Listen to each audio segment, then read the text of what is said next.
Um dia antes de começar um trabalho de desobsessão, o dirigente da mesa pediu para vibrar para uma pessoa que estava internada e doente.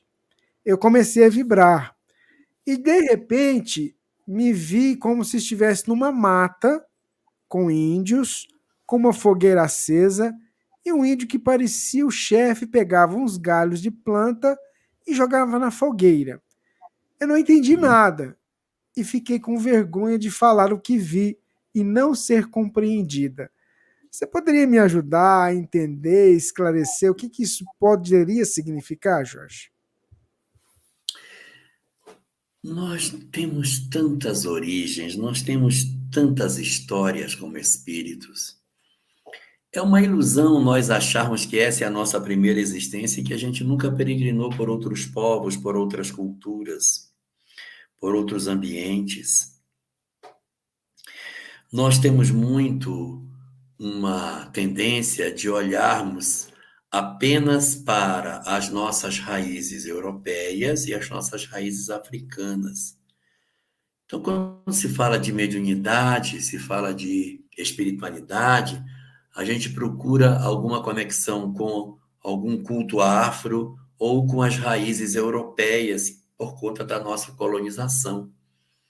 Mas aqui nas costas do Brasil, do lado pacífico, nós temos os povos andinos, que têm uma grande história no xamanismo, não é?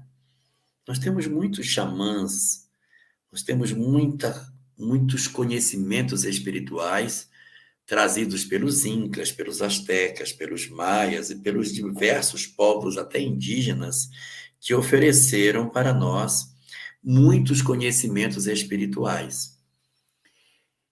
E a nossa peregrinação, ela não se deu necessariamente só entre povos europeus. Quantos de nós vivemos no Império Incaico?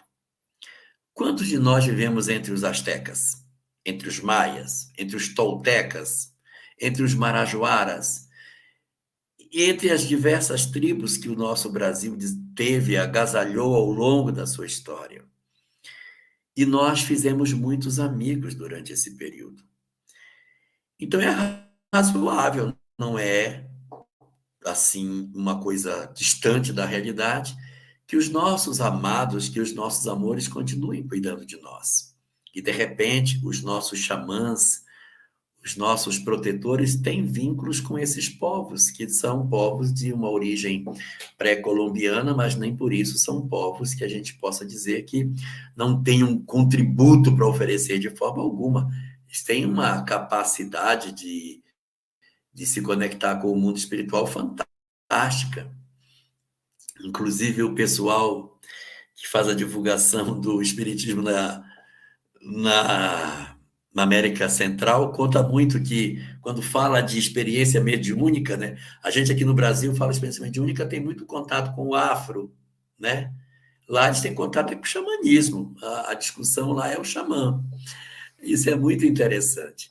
E aí, é provável que, de repente, essa visão que você teve, algum xamã estava cuidando dele da maneira como ele tem para cuidar. Cada um espírito tem seus recursos, suas formas específicas de dinamizar o seu pensamento.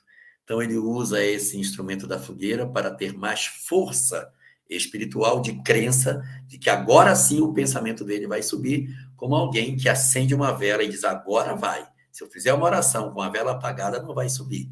Então, isso é um instrumento que dinamiza a fé. Quando a gente chega na doutrina espírita, a gente percebe que as coisas materiais, elas não precisam ser imperiosamente postas para que a fé funcione. Mas para alguns companheiros isso ainda é necessário e a gente precisa entender que cada um de nós é uma pessoa em particular, e embora para nós possa não ser mais necessário, para ele ainda é. Ele tem o direito de acreditar no que ele quiser. Ele também é um filho de Deus, exatamente igual a nós.